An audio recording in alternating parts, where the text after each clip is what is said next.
evaluación del líquido amniótico y sus trastornos. Esta es una clase importante porque la evaluación del líquido amniótico constituye un parámetro para el bienestar fetal. Entonces es importante conocer su composición, su cantidad, qué funciones tiene, y para eso es esta clase. Vamos con la primera.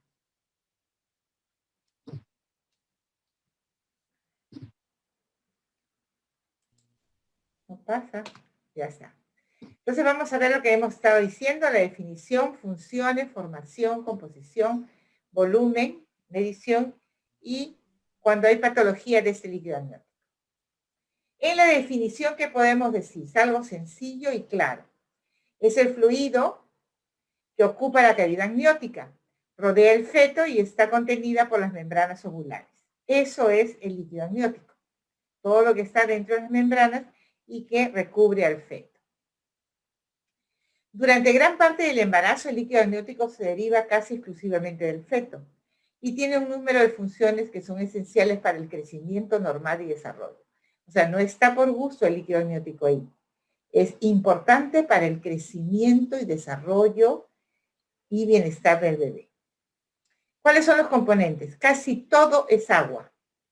Solutos en el 1-2%, gases, presión de oxígeno, 4 a 43 milímetros de mercurio, presión de CO2, 38-50. El pH va descendiendo, primero es más alto y después es más bajo a partir de las 32 semanas. La composición tiene todo lo que requiere el feto para poder crecer y desarrollarse. Proteínas, aminoácidos, glucosa, enzimas, bilirrubinas, ácido úrico, creatinina, urea, lípidos, hormonas. En condiciones normales, su aspecto físico, ¿cómo es? Es claro, ligeramente opaco, blanco grisáceo o ámbar. El olor es semejante a la lejía. Durante la primera mitad del embarazo es de color amarillo opaco. Mayor de 36 semanas, el líquido se torna ya más blanquecino. Y si hay sufrimiento fetal, se torna verdoso. Y si hay problemas de compatibilidad con el grupo sanguíneo de la madre RH negativo, se puede volver así muy, muy amarillo. ¿Cuáles son las funciones del líquido amniótico? ¿Para qué está allí? ¿Para qué rodea al feto? Tiene propiedades de protección para el bebé. Protección contra traumatismos, permite además el desarrollo adecuado del sistema músculo-esquelético fetal. Si no hay líquido amniótico, el bebé no desarrolla bien, se pegan los miembros, se tuercen, tienen forma diferente. Permite además la maduración y desarrollo pulmonar. El pulmón necesita del líquido amniótico. Si no hay, va a haber algo que se llama hipoplasia pulmonar. Desarrollo adecuado del tubo digestivo también tiene que ver. El bebé va a deglutir ese líquido amniótico. Una fuente a corto plazo de líquido y nutrientes para el feto, para su desarrollo. Y también tiene propiedades antibacterianas. Entonces tiene que ver con el ecosistema, con la motilidad, inhibe la agresión externa, equilibra la temperatura para que el bebé esté bien dentro del útero. Entonces tiene que ver con la información de su salud fetal y con su madurez pulmonar.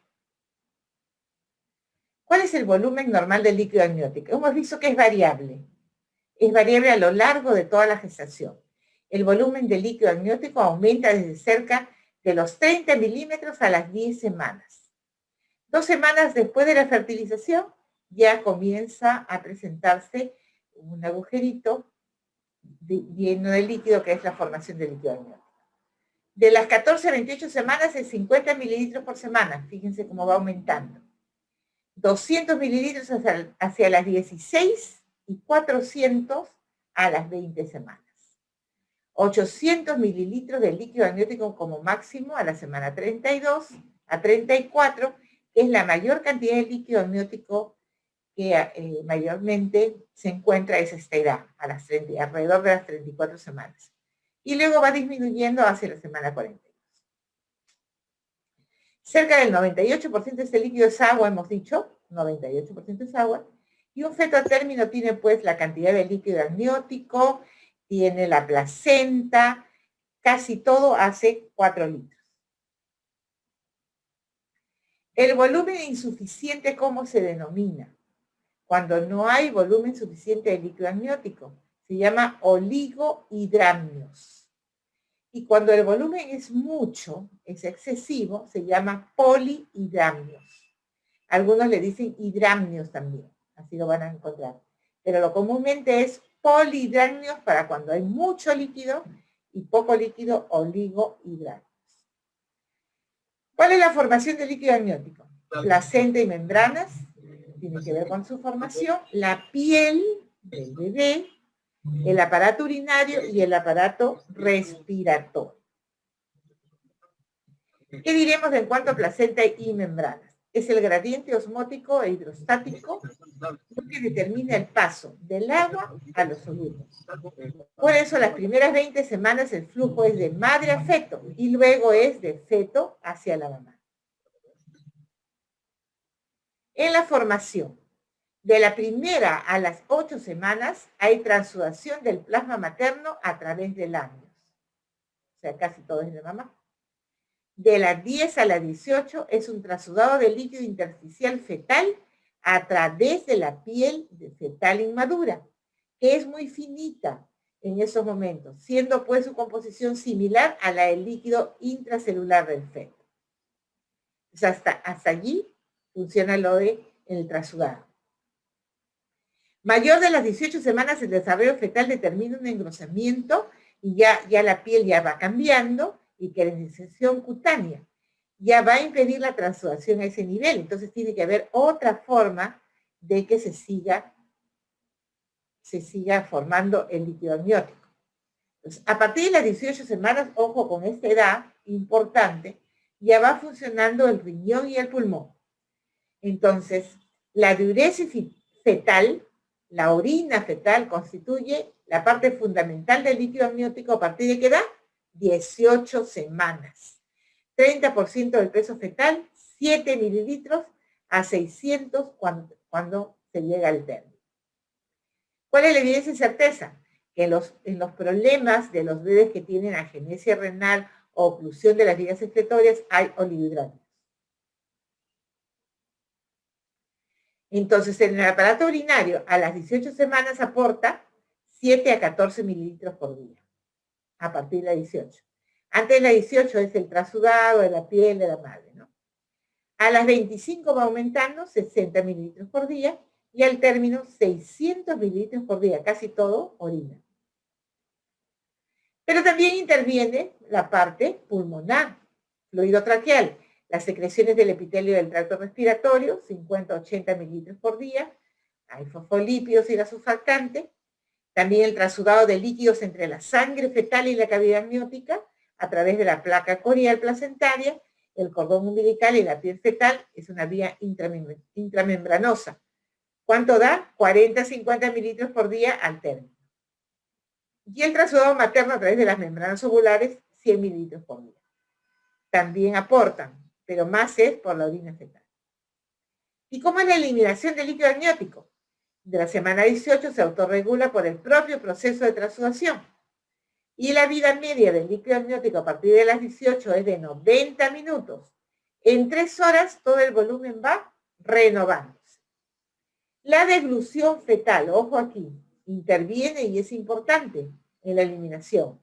Y su posterior reabsorción intestinal constituye la vía de eliminación principal. Así como las 18 semanas hemos dicho que ya es una edad donde la función renal hace que la orina constituya la mayor parte de la formación del líquido amniótico, aquí estamos hablando de algo importante que es la deglución fetal, que interviene en la deglución del mismo líquido amniótico en su reabsorción intestinal también. Y el feto deglute grandes cantidades de líquido amniótico, mayor de 20 mililitros por hora, de 500 a 1000 día a término. Transudado a través del pulmón y de la piel fetal también, transsudación, vasos sinusoidales del adhesivo a través de las membranas del cordón umbilical. Y también hay transsudación a través de la placa corial, las membranas y cordón umbilical. Entonces la eliminación va más que nada por la deglución fetal y la transsudación a través del pulmón y de la piel fetal.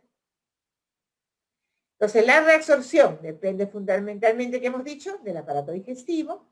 La reabsorción aumenta con la gestación de 7 mililitros al día a las 16 semanas a 500 al día al término.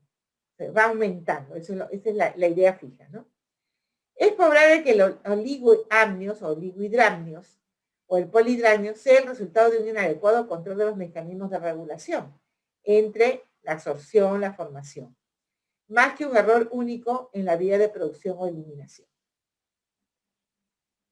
¿Cómo vamos a medir ese líquido amniótico? Existen varios parámetros para poder ver y medir el líquido amniótico.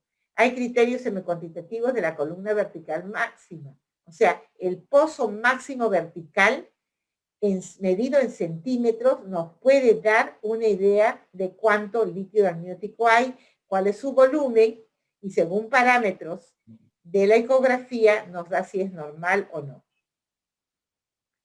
Esta columna vertical máxima, ¿qué nos puede dar en cuanto a su medida? Anhidráneos, si es menor de 1 centímetro. Oligohidranio severo, de 2 centímetros. ¿Cuándo es normal? Cuando medimos una columna vertical máxima de 3 a 8 centímetros. Esa zona donde medimos esta columna vertical máxima es en la ecografía y tiene que estar ese espacio libre del cordón umbilical y de las partes fetales para que esa medición sea la mejor. Polihidráneos leves de 8 a 12 y polihidráneos moderados de 12 a 15. Y ahí está cómo se ve la medición. Miren, ahí está. Tiene que no haber partes fetales y no haber cordón y se va midiendo. Ahora, hay otra medición que es la más usada y la que tiene mayor criterios de veracidad, que es la medición del ILA, índice de líquido amniótico, por el método de Phelan. ¿Qué es el índice de líquido amniótico? Es una prueba de bienestar fetal, también por ecografía. Hemos visto que primero podemos ver o medir el líquido amniótico por la máxima medida verticalmente por ecografía, en una zona donde no haya partes fetales. Otra es el índice, eso ya es un índice, no es solo una medida, es un índice de líquido amniótico por el método de Phelan. ¿Qué vamos a hacer? En 4 cuadrantes vamos a medir, ahí está, 1, 2, 3 y 4, ¿no es cierto? 4 cuadrantes se va a medir verticalmente y después se hace la sumatoria y se hace el índice. Y se determina cuál es esa variación, esa variación del índice de líquido amniótico y lo comparamos con los parámetros normales. Normal, según la medición del LILA por el método de Phelan, es 8 a 18 lo normal. O sea, un ILA de entre 8 a 18 está normal. Es una prueba de bienestar fetal que nos dice que el bebé está bien porque tiene el líquido suficiente para poder desarrollar, crecer, movilizarse y seguir bien. Valor límite inferior, dice el índice de ILA, en la medición de ILA por el método de Phelan. 5 a 8. Valor en límite superior, 18 a 25. Entonces, oligohidramnios, oligoamnios, es menor de 5. Ya tenemos que estar, siempre ese valor de 5 es un parámetro de bienestar fetal y menor de 5 se ha correlacionado mucho los casos con inicio de sufrimiento fetal. Entonces, oligohidramnios menor de 5. Oligoamnio severo menor de 2. Polihidramnios leve, 25 a más. Polihidramio severo, 32. Ya es una cantidad excesiva de líquido. ¿Cuáles son los valores normales? Repito, 8 a 18. Eso es el ILA, una medición ecográfica por el método de Phelan. Y vayamos a ver el líquido amniótico, qué alteraciones puede haber. Ya hemos dicho, volumen excesivo, polidrácneos, volumen muy poco o escaso, oligohidrácneos. ¿Qué es el polidráneo? Se define como un acúmulo patológico de líquido amniótico secundario a un aumento de la producción deficiente a la eliminación, en la eliminación. Un volumen mayor a 2 litros o más, polidráneo. ¿A qué se asocia el polidrácneo? A mayor riesgo de mortalidad materna y perinatal. Su índice no supera el 1%, solamente el 35% se considera moderado a grave, y la ocurrencia de polidráneo se asocia a síntomas clínicos de 1 en 1000 partos. Tampoco es muy frecuente. Según su evolución, puede ser agudo, si se presenta de un momento a otro, o crónico. El crónico es mayor, 98%. De acuerdo a Lila, ¿se acuerdan? El índice de líquido amniótico que hemos visto, que lo normal es de 8 a 18, leve, el polidráneo leve, 25 a 30, moderado, 30 a 35, y severo, mayor de 35. Según la etiología, puede haber etiología materna, fetal, placentaria e idiopática. Etiología. Trastornos fetales. ¿Qué puede haber? Malformaciones estructurales, defectos estructurales del sistema nervioso central, obstrucción o atresia de porciones del tracto gastrointestinal, no de glúten, del tracto gastrointestinal, defecto de la pared abdominal. También puede haber aneuploidías y trastornos neuromusculares. Esos son los trastornos fetales. Trastornos maternos, diabetes. Siempre que encontremos una paciente con polidrácneos, tenemos que pensar en diabetes. No se olviden, siempre. Entonces vamos a estar muy cuidadosos con su peso, con su índice de masa corporal, ¿sí? Con la medición de su glucosa, hemoglobina glicosidada y su insulina. ¿Ya? No se olviden. Polidrácneos, diabetes mellitus.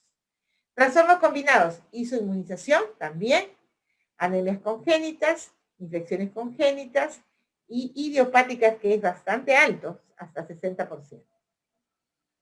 En la clínica, si va a haber mayor cantidad de líquido amniótico, la altura uterina va a ser mayor, una barriga enorme, ¿no?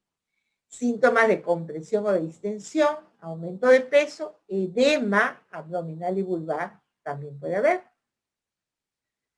Entonces el diagnóstico se hace por la altura uterina, que es mayor que la edad gestacional, dificultad para palpar partes fetales porque está lleno de líquido, entonces es muy difícil, es como que hay mayor tensión, uno quiere palparlo y está muy tenso. También va a haber dificultad para juntar los latidos cardíacos fetales porque está lleno de líquido, y palpación subjetiva del aumento del líquido amniótico también. Y lo otro es el diagnóstico ecográfico, que nos da el índice de líquido amniótico. Hemos dicho, ¿verdad? Entonces, el diagnóstico es valorar la historia clínica y el examen físico. Hemos visto que se asocia a algunas enfermedades, dentro de ellas la diabetes. Es hacer una buena historia clínica. Siempre el diagnóstico va a estar basado más del 50% en la historia clínica. Entonces, es hacer una buena historia clínica, de allí la ecografía para confirmar el diagnóstico. Si en la ecografía no hay malformaciones, estudio de la sangre materna, podemos hacer la prueba de la tolerancia a la glucosa, serología, el CUMS, porque también puede haber la reacción de la madre RH negativa, y se hace el diagnóstico. Si hay malformaciones fetales, se puede hacer una amniocentesis. ¿Qué es la amniocentesis? Que nosotros vamos a entrar hasta la cavidad amniótica por medio ecográfico y se toma una cantidad de líquido amniótico y se hace el estudio. Y ahí hacemos los estudios cromosómicos, de alfa-fetoproteínas y muchos más. Con eso se hace el diagnóstico y también, aparte de esto, si todo está normal, existe el 40-60% de los casos que entra en el diagnóstico de polidrácneos idiopático, que no se encuentra nada y que simplemente tiene polidrácneos. El tratamiento, solo indicado en pacientes sintomáticas. ¿Cuál puede ser el síntoma que da el polidrácneo? La cantidad es tan alta de líquido que no pueden a veces respirar, no pueden estar la paciente echada, porque se ahoga de tanta cantidad de líquido que tiene en su abdomen, hay mucha presión y sube toda la parte pulmonar. Entonces, se hace amniorreducción. ¿Qué quiere decir? Que voy a sacar un poco de ese líquido con el sistema igualito de la amniocentesis y voy a sacarlo a medida que baje para que la paciente pueda sentirse mejor y respirar mejor. Y también se puede dar inhibidores de las prostaglandinas. Entonces, las complicaciones que puede haber, desprendimiento de la placenta también, puede haber tanto tensión, que puede haber ruptura de membranas, y puede haber amenaza de parto pretérmino porque el volumen es mucho y comienza a estirar demasiado el útero y comienzan las contracciones. En el parto, presentaciones anómalas del mismo feto, no necesariamente encaja porque tiene demasiado líquido, entonces tiene malas actitudes de presentación. Puede resbalar o salir el cordón umbilical, porque es una bolsa llena de agua, demasiada cantidad de líquido, y no hace pues que el polo cefálico pueda entrar de frente y dejar espacios vacíos. En cambio, como es una bolsa tan llena de líquido, deja esos espacios y se puede correr el cordón umbilical, y eso es grave porque se muere el bebé. Y la inercia uterina también, porque hay tanta cantidad de líquido que no comienza a tener contracciones muy leves o de repente se bloquean las contracciones, obstrucción del parto. Vayamos a ver ahora la otra contraparte. Ya hemos visto el polidráneos, que es demasiado líquido, que tiene alteraciones también para la madre y también para el feto. Y ahora vamos a ver el oligoamnios. ¿Qué nos dice que es el oligoamnios? La cantidad disminuida del líquido, ¿no? Se define arbitrariamente como el volumen de líquido amniótico menor a 500. Oligohidranios por una medida de Meining, como la ausencia de un bolsón de líquido amniótico menor de 2 centímetros de diámetro mayor. Midiendo una parte de la cavidad uterina donde hay líquido y es menos de 2, ya estamos diciendo que hay una disminución importante de líquido amniótico. Clasificación, tipo 1 y tipo 2. Tipo 1 es menos frecuente porque es a menos edad gestacional. De las 13 a 27 semanas se asocia a malformaciones congénitas. Cuando aparecen oligohidranios con un feto tan pequeño de inicio de la gestación, siempre vamos a pensar en malformaciones congénitas. El tipo 2 es el más frecuente. En la edad gestacional, tercer trimestre, se asocia a ¿qué? ¿Qué puede hacer que el líquido disminuya? Que haya una restricción del crecimiento intraútero, que haya una insuficiencia placentaria y por lo cual se da esta disminución. Entonces, ¿dónde se puede ver esto? En el embarazo prolongado. ¿Dónde se puede ver esto? En enfermedades como preeclampsia, por ejemplo, porque es una enfermedad donde hay alteraciones de las vellosidades, hay problemas tromboembólicos y todo se hace más insuficiente, hay menos oxigenación y comienza a disminuir el líquido también. Entonces, la ectopatogenia es materna, fetal, ovular y también idiopática como el polidráneos. En fetales, sufrimiento fetal crónico, retardo de crecimiento, embarazo prolongado, llega a las 40, a las 40 y media, a las 41, 41 y media no sale y el líquido va consumiéndose y consumiendo. Anomalías congénitas, agenesia o displasia renal. ¿Se acuerdan de toda la formación del líquido amniótico? Mayor de las 18 semanas, hemos dicho que funciona ya la parte del riñón y la orina es importante para la formación del líquido amniótico. Casi todo es orina. Entonces, si no hay un riñón que funcione bien, entonces no va a haber orina y no va a haber líquido suficiente. Entonces, anomalías congénitas, al toque pensar en problemas renales. En el polidráneo, anomalías congénitas, problemas de deglución del tubo digestivo. Volvamos a nuestros oligohidranios. Agenesia o displasia renal en cuanto a anomalías congénitas, riñones poliquísticos, obstrucción uretropélvica. Cromosomopatías también se pueden presentar en las trisomías y el síndrome de Down. Maternas, todo lo que nos da insuficiencia útero-placentaria. Hipertensión arterial, o sea, la hipertensión inducida al embarazo, anticuerpos antifosfolípidicos, enfermedad del colágeno, hipovolemia. Todo lo que nos dé insuficiencia útero-placentaria, menos oxigenación. Drogas inhibitorias de las prostaglandinas, indometacina y ibuprofeno, que también pueden ocasionar estos problemas. Diagnóstico clínico, la altura uterina es menor que la que corresponde a la edad gestacional. La palpación fácil de las partes fetales, porque no hay líquido, es diferente que el polidráneos. Aquí todo se palpa. Hay rápida ocultación de los latidos cardíacos fetales y las contracciones siempre están, el dolor, cuando se mueve el bebé, hay dolor. Las personas que siempre tienen dolor porque hay poco líquido. Y el diagnóstico ecoráfico. La conducta cambia de acuerdo al momento de la edad gestacional y la causa, porque podemos tener un oligohidranio con un bebé de 27, 28 semanas y tenemos que pensar en el pulmón, la madurez pulmonar. Es diferente que tener oligohidranios pasadas las 34, y sabemos que ya está maduro su pulmón, y si el ambiente de bienestar fetal para él es mejor afuera, tendríamos que inducir el parto, sea por cesárea o parto vaginal, de acuerdo a las condiciones. Las propuestas terapéuticas, ¿cuáles son? Agnoinfusión anteparto. ¿Qué quiere decir? Que le podemos poner líquido para que esto mejore. Y la hidratación parenteral materna. La paciente tiene que estar bien hidratada siempre, más aún cuando encontramos su oligohidranio. Y aquí está. En el oligoagnios, causa y edad gestacional son importantes, ¿no es cierto? Causa y edad gestacional. En el primero o segundo trimestre, valorar el cariotipo y las malformaciones.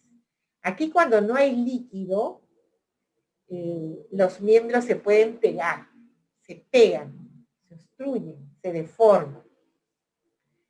Y por eso hay en estas malformaciones Tanner, malformaciones, el síndrome de Potter, que no hay el riñón, el bebito sale todo pegadito, los brazos hacia el tórax, hacia el abdomen, las piernitas se fusionan, ¿no?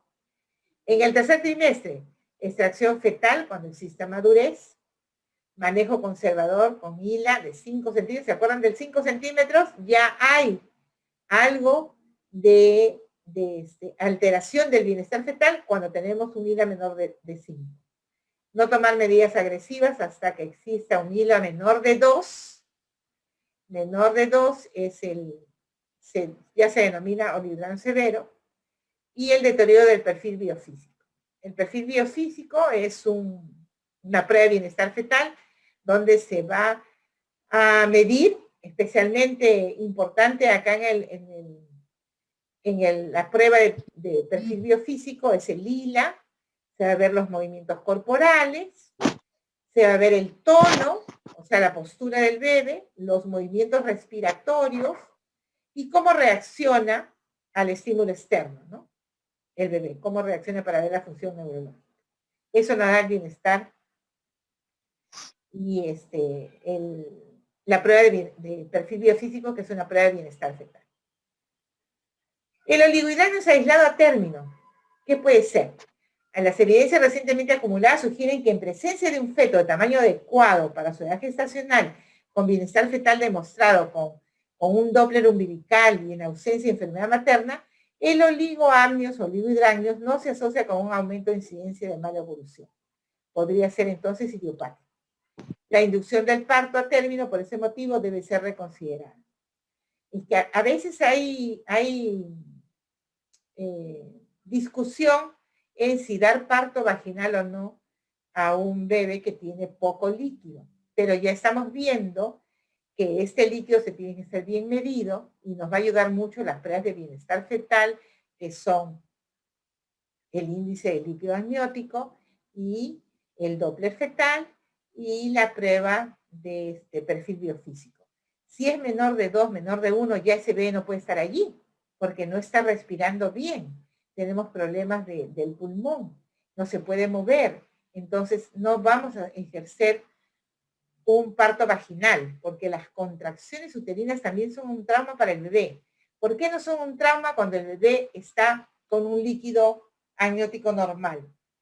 Porque permite ser un colchoncito que no le llegue esa contracción tan fuerte a él.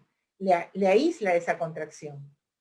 Entonces, pero cuando no hay nada de líquido, esa contracción lo va a estrujar al bebito, a quitarle mayor oxigenación y más bien podemos aumentar o iniciar un sufrimiento fetal. Entonces, muchas veces termina en cesárea. Entonces, depende de la evaluación siempre de la edad gestacional y las pruebas de bienestar fetal. Las pruebas de bienestar fetal tenemos el monitoreo fetal, la ecografía con el perfil físico, el Doppler fetal, que nos pueden dar todos esos parámetros. Complicaciones ante parto. Hipoplasia pulmonar, no hay líquido, no puede respirar, su pulmoncito del bebé no funciona bien. Y si hay hipoplasia pulmonar, hay menos oxigenación, todos los órganos del bebé se van a alterar porque no hay oxigenación.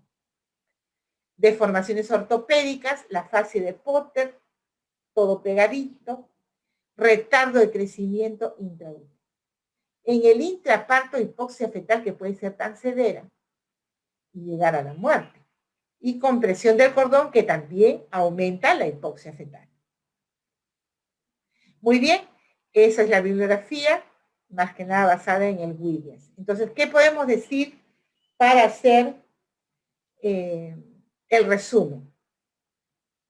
Es una patología en la cual el valor del líquido amniótico tiene que ver con evitar los traumas del bebé, tanto internos como externos, tiene que ver con la función de crecimiento y desarrollo, tiene que ver con la integridad de su aparato respiratorio fetal y de su aparato renal y el tubo digestivo. En cuanto al aparato renal del feto, la función de la orina es importantísimo porque mayor de las 18 semanas, la orina constituye casi todo el líquido amniótico, de allí que si tenemos alguna alteración de la parte renal fetal, vamos a tener la disminución del líquido amniótico que viene a ser el oligohidratos. En cambio, cuando tenemos problemas en la deglución, que es una parte importantísima de la reabsorción y de la eliminación del líquido amniótico, tenemos problemas de polihidranios. En el polihidranios no olvidar que hay patologías que tenemos que recordar, que son la diabetes, en cuanto al niño, al feto, las malformaciones tipo anencefalia, y también cuando hay problemas de isoinmunización. Entonces el líquido es importantísimo de valorarlo. ¿Qué nos da una valoración excelente para el bienestar fetal? La ecografía. La ecografía con sus índices, índice líquido amniótico y las pruebas de bienestar fetal, que son el Doppler de la arteria umbilical, de la cerebral media, también de las arterias uterinas, y en los monitoreos fetal también, y la prueba de perfil biofísico. En el perfil biofísico tenemos que ver no solo el índice líquido amniótico, sino también los movimientos fetales, los movimientos respiratorios, el tono, la postura del bebé, la placenta y cómo reacciona el bebé a estímulos externos. Muy bien, eso es todo cuanto a la parte teórica. A ver si había alguna pregunta, alguna aclaración sobre el tema, porque tienen que dar ahorita dentro de un ratito, su evaluación, que es muy sencilla. Si hemos estado conectados, ojalá que hayan estado todos allí, conectados a la clase, vamos a poder dar una buena prueba. Muy bien.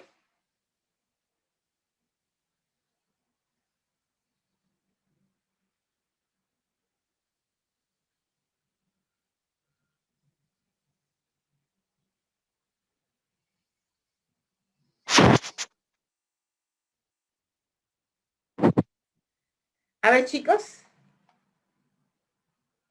Espero que no se hayan dormido, por favor. A ver qué dice Bruno Ávila.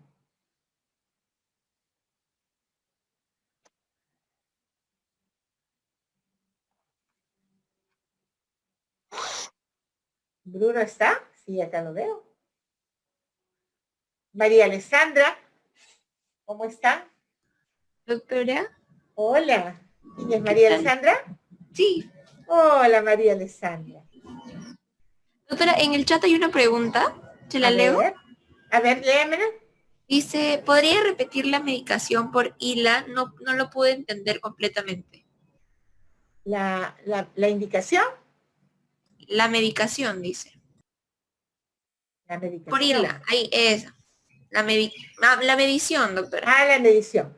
Mira, el ILA se hace en una ecografía y se busca 4 cuadrantes. El abdomen lo dividimos en 4 y buscamos los 4 cuadrantes. Superior, derecho, superior izquierdo, inferior derecho, inferior izquierdo. Y buscamos zonas donde no haya partes fetales y el cordón umbilical. Y se miden los 4, se hace una sumatoria y después se divide. Eso es lo que se hace, es un índice líquido amniótico. Y ahí nos sale un valor que ya está determinado ecográficamente, es de 8 a 18, para algunos de 8 a 20, eso es lo normal. Todo lo que está por menos de 8, polihidranios. Todo lo que está por encima de 18 a 20, polihidranios. Entonces son de 4. Pero a veces se puede hacer también de uno solo, dice del pozo máximo vertical. Y ahí medimos simplemente y lo normal es de 3 a 8. Solamente medimos eso. ¿Qué nos tenemos que siempre fijar?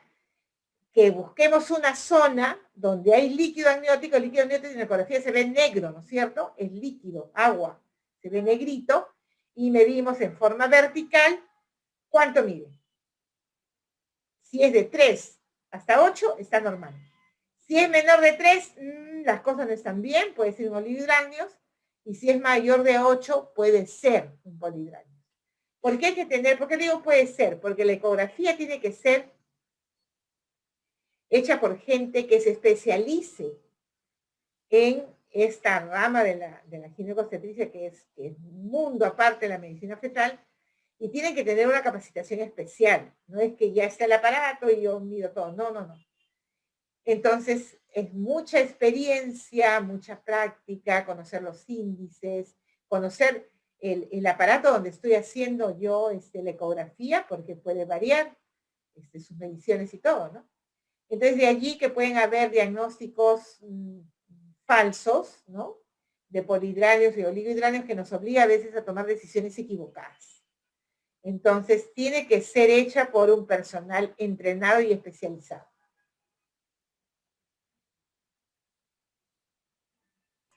Gracias, doctora. Hay otra pregunta que dice si son los mismos valores en el caso de embarazos gemelares.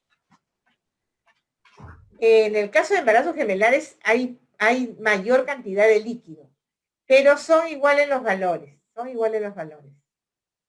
pero hay mayor cantidad de líquido, eso sí. Hay que buscar igual el pozo donde no haya partes fetales, ¿no?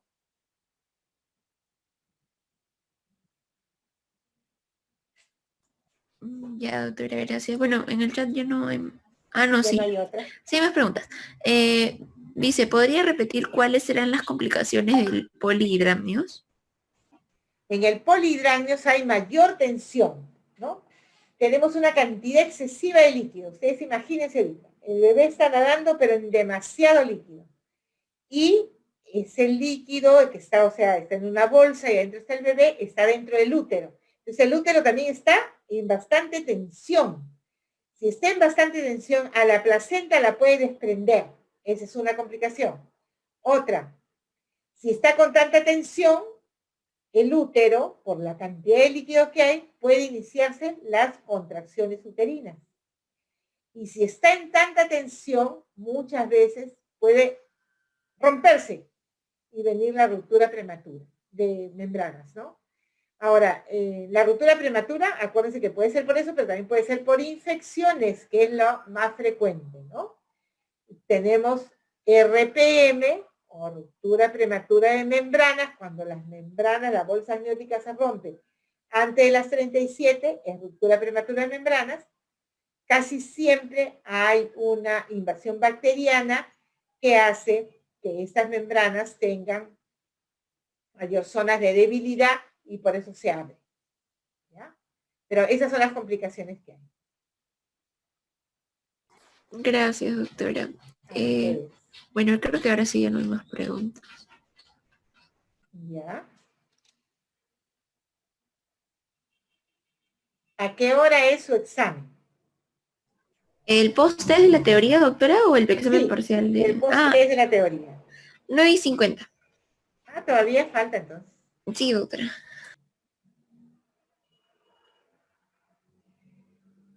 El oligohidramios,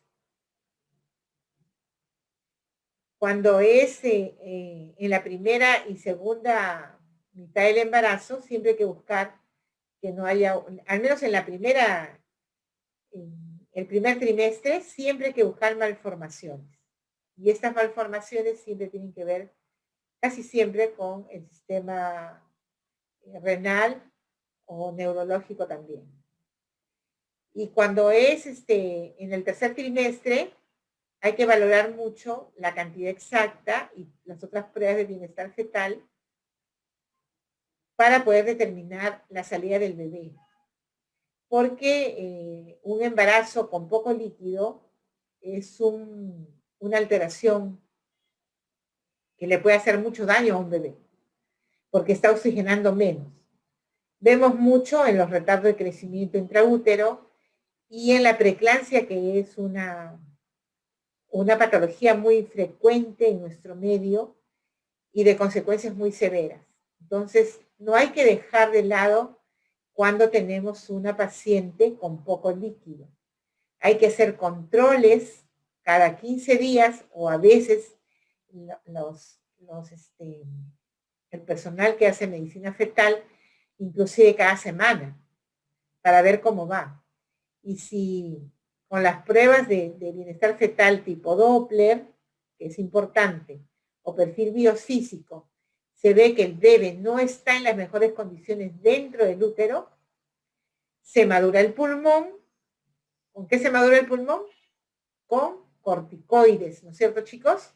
Con betametasona, 12 miligramos por día, por 2 días, se espera la maduración pulmonar y de allí se decide terminar el embarazo, porque el bebé puede morir al no estar bien oxigenado y no tener nada de líquido. ¿Ya? Entonces es una patología que siempre nos pone en esa disyuntiva de determinar el embarazo cuando tenemos un oligohidramios, especialmente un oligohidramios con un HILA menor de 2, ¿no? Que es lo que se llama ya severo, ¿no? Entonces, Doctora, siempre hay que valorar y hacer una ecografía en medicina fetal. Dígame, María. Sí, hay dos preguntas. Una dice, ¿cuál es la causa conocida más frecuente de polihidramnios y oligohidramnios? La más frecuente de polihidramnios es la atresia esofágica, alteraciones de la deglución. Y del oligohidramnios es las alteraciones del riñón, ¿no? Agenesia renal, obstrucción renal, de todos los conductos renales. Ya, doctora, muchas gracias. Y ahí está el síndrome de Potter, el famoso síndrome de Potter, que es una alteración por la cual no hay riñón. No, el riñón es una cosita nada más, ¿no? Ya, doctora, y la otra es, ¿un oligohidramnio severo en el último trimestre sería motivo para inducir el parto? Un oligohidramnio severo. Si no hay líquido, y es a término, pero su Doppler está normal, y el monitoreo fetal estresante, ¿qué quiere decir? que yo voy a monitorizar la contracción junto con el latido cardíaco fetal y le pongo una sustancia para estresar al bebé para que me haga contracciones, que es la oxitocina, si con eso yo veo que no hay desaceleraciones, ¿qué quiere decir desaceleraciones? Que los latidos caigan, caigan de una forma que pueda producir un sufrimiento fetal. Entonces, si eso no pasa, podría yo inducir el parto. ¿Sí? Depende mucho de cuánto líquido tengo y de las condiciones que tenga yo para inducir el parto. Entonces, uno es su perfil biofísico, su Doppler y el ILA. Y lo otro es las condiciones que tengo yo para inducir. ¿Cuáles son? Que la cabeza esté descendida, que hay un polo fetal que me puede hacer que el cuello se dilate.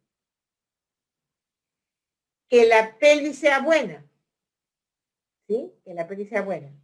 Y que el peso del bebé no tenga ninguna contraindicación con la pelvis. Entonces, si yo tengo esos parámetros, tanto del feto como de la madre, y tiene condiciones para la inducción, lo induce. Se induce con oxitocina o con misoprostol. Tiene que ser, la inducción siempre tiene que ser un procedimiento muy monitorizado para que no haya ningún problema. Entonces, si no hay ninguno de esos problemas, la puedo yo inducir. De lo contrario, si las pruebas de bienestar fetal nos dicen que no, que el bebé está sufriendo ya de una insuficiencia placentaria, de una baja oxigenación, el Doppler no nos sale bien, tiene que terminar por vía alta, por una cesárea. Entonces es fundamental las pruebas y la clínica en este tipo de casos, de patología, ¿no?